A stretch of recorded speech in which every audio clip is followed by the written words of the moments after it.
What's up, everybody? It's your boy Cash is King. Get that money, ka-ching! But this time we are doing a quick tutorial. I'm going to be creating a whoosh sound using just one impact sound.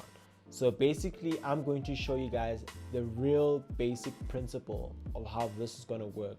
So you can use any other impact sound that you have in mind. But remember, this is just a simple principle of how it's going to work. And mainly, this is for somebody who's looking for a quick turnaround of a sound effect. So you might find you don't have a whoosh sound or a swish sound. So then this is just for you to kind of get around to kind of doing this. So I'm going to jump straight into it. And yeah, let's go for it. Okay, cool. So if we jump into Premiere here, as you can see, I've got my project already set up. I've got a few impact sounds here. So I've got this one here, which is a metal sound. That's what it sounds like. Sorry, it's a bit loud. And then I've got this other one. It feels more like a little swishy sound, but not really swishy. So I'm gonna get into the metal sound. I'm gonna use that as like my principle of showing you guys how to do it. So I'm just gonna play it first so you can hear it. So you can hear it's very dull. So we'll add a few things on top of that as we go. So here we go. First thing you want to do is you put it into a timeline like I have it here, and then you will duplicate the sound. So duplicating the sound, I use option click, and then I'll reverse my first sound. So I'll just command R, reverse it. So it's command R on Mac, control R on Windows. And then I'm going to take the second sound that I didn't manipulate and put it together. So now if I put them together and play just for you guys the way it looks right now, it's this. And you can hear there's an awkward silent sound in the middle there, and you don't want that. It sounds like a glitch. So I'm just going to close that a bit. Boom. And close the other side. And just get in there. I'm just going to make this a bit bigger so you guys can see. And then there we go. I'm going to also just cut it that way a bit. Okay, I guess this is fine. So I'm going to play for you guys now again. Listen to that. So okay, so it's almost there. So now what you want to do is you want to get rid of the actual impact sound, especially when it comes back again the second time. So obviously there's the rise in the beginning where it builds up and then it goes out to the whoosh. So what I do is normally I just cut the impact sound, the actual impact sound that actually hits like boom, so that it kind of is very smooth. So I'm going to show you guys how to do that now. So what you'll do is literally just cut it out here and cut it out on the first one as well. I'm going to bring them together again. Then I'm going to put a fade in between, crossfade, just like this. And then I'll play it for you. And then there you go. So that's simply how it works. So once you have that, you've got your whoosh sound that you need. But like right now it sounds a bit basic, it just sounds very flat. So now I want to make it a bit more 3D and a bit, three-dimensional and a bit big in a way. So what I'm going to do now is add a bit of reverb. So yeah, here we go. So I'm going to go into my audio track mixer. I'm going to add in my reverb, studio reverb.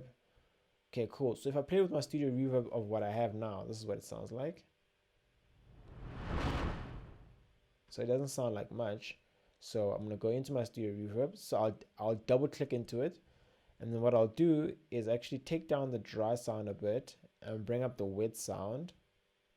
And now I'm going to play it again for you. So now you can hear there's that reverb a bit in there. So I'm going to increase my decay.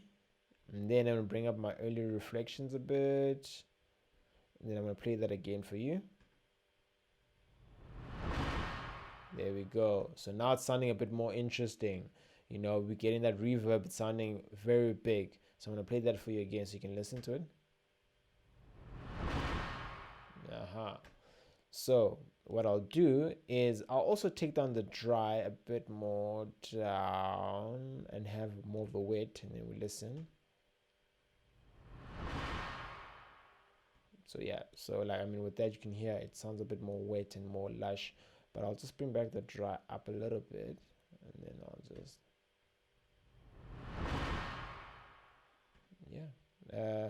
normally, it depends what you're going to use this whoosh for. So, like for now, there we go.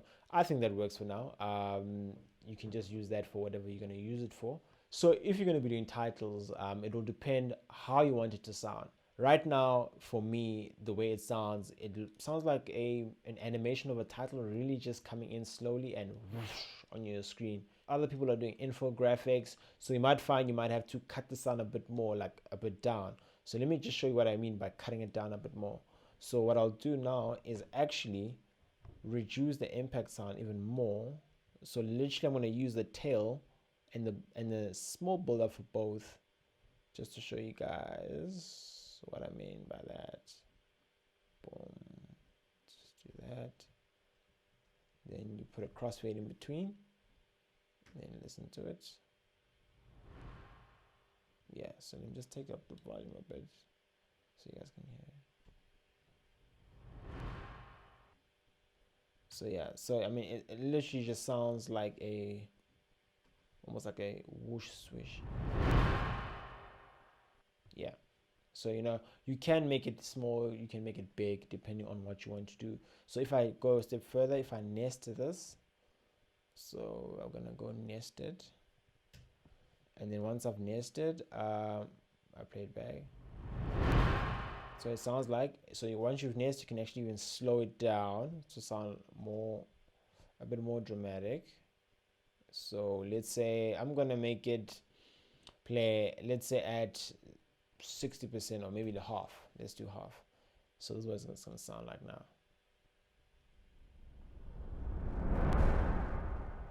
You see, so like right now I've slowed it down. It sounds like a spaceship that's passing by. So like I said, guys, you can manipulate this, do it however you want. And yeah, so that's it for today.